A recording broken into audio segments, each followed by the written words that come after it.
नमस्कार दोस्तों, स्वागत है आपका अपने यूट्यूब चैनल सिलेक्शन पॉइंट में। तो आज हम मैथ का पार्ट 5 लेकर आए हैं। तो जो भी स्टूडेंट इस बार पॉलिटेक्निक, पैरामेडिकल और आईटीआई के एग्जाम देने वाले हैं तो कृपया कर इस चैनल को सब्सक्राइब कर ले और बेल आइकन को दबा दें ताकि आपको हर वीडियो का नोटिफिकेशन सबसे पहले मिल सके। तो चलिए शुरू करते हैं इस वीडियो को। देखिए, फर्स्ट नंबर क्वेश्चन में आपको दिया गया है कि यदि 9x² प्लस px प्लस 16 एक क्या है, पूर्ण वर्ग है, तो आपको p का वैल्यू इसमें क्या करना है, फाइंड आउट करना है। आपको 4 ऑप्शन दिया जाएगा और उसमें से एक ऑप्शन सही है, आपको लिखना है। तो देखिए, जैसा कि फॉर्मूला आप 10th क्लास में पढ़े होंगे, विवेचक यानी d बराबर 0। तो d बराबर फॉर्मूला क्या होता है विवेचक का, b² माइनस क्या होता है 4ac बराबर क्या लिखेंगे 0। तो यहाँ पे देखिए कि 9x² जो मेरा समीकरण है 9x² प्लस px प्लस क्या है 16। तो देखिए यहाँ से 9 किसका वैल्यू होता है, तो a का हो जाएगा, p है जो क्या है b का वैल्यू हो जाएगा और c का वैल्यू क्या हो जाएगा 16। तो b² है तो b का वैल्यू यहाँ पर क्या है तो p, तो b के जगह पर क्या हो जाएगा p² माइनस 4a के जगह पर क्या है तो 9 है तो 9 को रखेंगे और देखिए c के जगह पर क्या है 16, तो किसको रखेंगे 16 बराबर क्या हो जाएगा 0। तो देखिए ये सारा टर्म माइनस में है तो इस साइड यदि ले जाएंगे तो सारा प्लस का हो जाएगा। तो p² बराबर लिखेंगे, सारा प्लस का हो जाएगा 4 गुने 9 गुने कितना 16। तो p बराबर यदि स्क्वायर हटेगा तो इधर क्या चढ़ेगा रूट 4 गुने 9 गुने कितना 16। तो देखिए यहाँ से p बराबर जब सबको गुना करेंगे तो कितना आ जाएगा 576। तो 576 किसका वर्गमूल होता है तो 24 का होता है। तो अंडर रूट से जो भी वैल्यू बाहर आता है प्लस माइनस में आता है, यानी प्लस माइनस कितना हो जाएगा 24।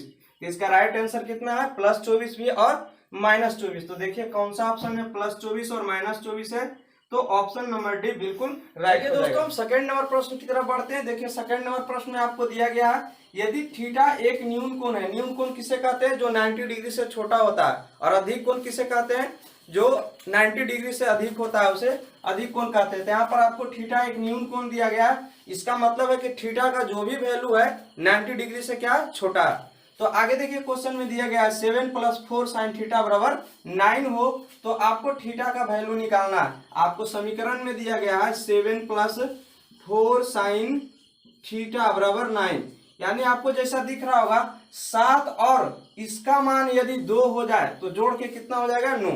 तो इसका मतलब आपको दिमाग लगाना है कि कौन सा साइन थीटा का मान बैठा है कि यहाँ पर 2 हो जाए। तो जैसा आपको दिख रहा होगा यदि 4 में 1/2 का गुना करेंगे तो 2 दूना 4 यानी 2 आएगा रिजल्ट, यानी पक्का यहाँ पर थीटा का मान कितना, तो 30 डिग्री का मान कितना होता है तो 1/2, यानी थीटा का मान कितना लेंगे तो 30 डिग्री। यदि 30 डिग्री लेंगे तो 7 + 4 sin 30 का मान हो जाएगा 1/2 बराबर 9। तो 2 दूना कितना आएगा 4, यानी कौन सा फुलफिल कर रहा है तो 7 और 2 9, यानी 9 बराबर 9 हो गया। कौन सा मान लेने पर थीटा का तो 30 डिग्री। तो इसका राइट आंसर क्या हो जाएगा 30 डिग्री। दोस्तों हम तीसरा नंबर प्रश्न की तरफ बढ़ते हैं। बहुत ही शानदार क्वेश्चन है। इस तरीके का क्वेश्चन आपको एग्जाम में बहुत बार पूछे जा चुके हैं, तो इस क्वेश्चन पर ध्यान दीजिएगा। देखिएगा, कह रहा यदि एक वृत्त की परिधि को 50% कम कर दिया जाए तो उसका क्षेत्रफल में कितना प्रतिशत की कमी होगा। वृत्त का परिधि बराबर आप लोग जानते होंगे, वृत्त का परिधि बराबर होता है 2πr और क्षेत्रफल बराबर क्या होता है πr²। ये फॉर्मूला होता है परिधि का, ये होता है क्षेत्रफल का। तो देखिए यहाँ पर कह रहा है वृत्त के परिधि को कितना प्रतिशत कम कर दिया जाए तो 50%। 50% का कहने का मतलब हुआ जैसे कोई सामान 100 रुपया मिल रहा है तो 50% कम का मतलब 50 रुपया हो गया। तो देखिए हम पहले और बाद लिख लेते हैं कि मानते हैं पहले वृत्त का परिधि रहा होगा 2πr1 और बाद का परिधि होगा 2πr2। तो देखिए 2π दोनों में क्या है तो कॉमन है, इसको हम रेशियो मेथड से बनाते हैं। तो 2π और 2π दोनों में कॉमन है तो कट गया। तो कह रहा है कि 50% कम किया गया, यानी पहले परिधि मान लेते हैं 100 था तो 50% कम हो गया, तो कितना हो गया 50। इसको काटेंगे तो 50 दूना कितना बार में कटेगा तो 2 बार में। तो इस साइड 2 बचेगा और इस साइड कितना बचेगा 1 बचेगा। तो कह रहा है उसका क्षेत्रफल में कितना प्रतिशत की कमी होगी।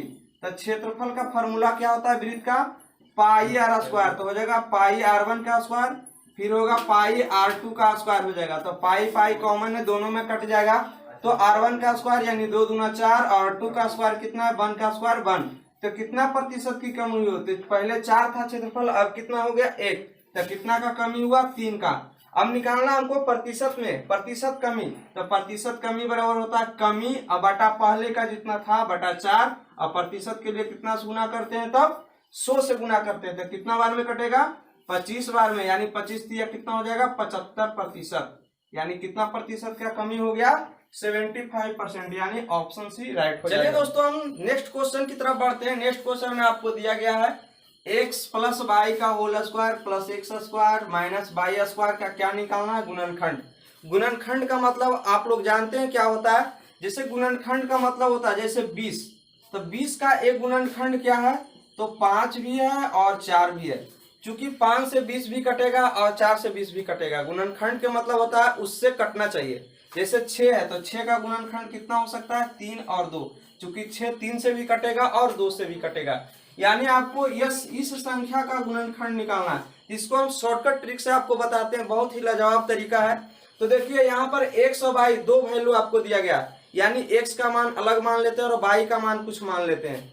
मान लेते हैं कि x का मान हम 1 ले लिए और y का मान 2, यानी आपको जो भी मर्जी करे आप मान सकते हैं, 2 3 4 कुछ भी मान सकते हैं। तो मैंने सबसे कम का वैल्यू मान लिया x बराबर 1 और y बराबर 2।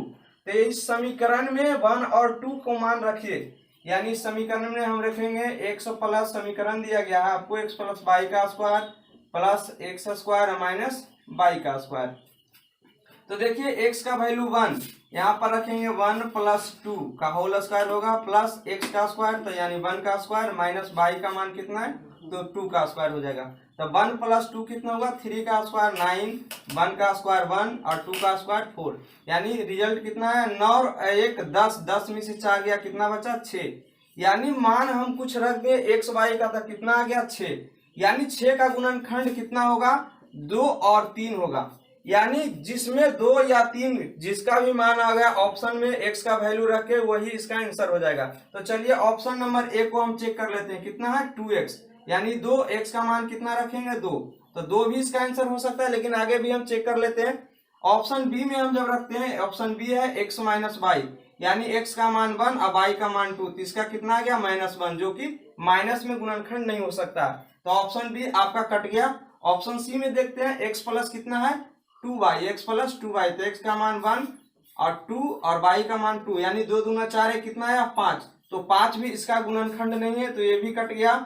ऑप्शन डी में आपको दिया गया है 2y, तो 2 और y का मान कितना 2 दूना कितना हुआ 4, जो कि 6 का गुणनखंड 4 नहीं है।